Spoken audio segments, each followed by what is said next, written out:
How to create a custom location for Instagram.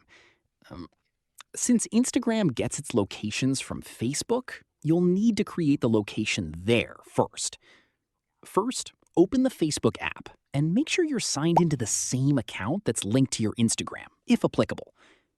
Next, tap What's on Your Mind to create a new post. You can type anything or add a photo if you want. Now tap Check In or Add Location.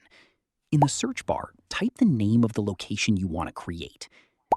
Um, if you don't see the location, scroll down and tap Add a New Place or Create a New Place, depending on your Facebook version. Enter your location name, choose the most suitable category, then set the location on the map by moving the pin to the correct place. Once everything looks good, tap Create or Save to add your new location. After the location is created, wait a little while for Facebook to sync it after you post. Then open Instagram, create a post or story, then tap Text icon. After that, tap Add Location. Then search for your custom location on the search bar, and it should appear. Then tap the location. That's it.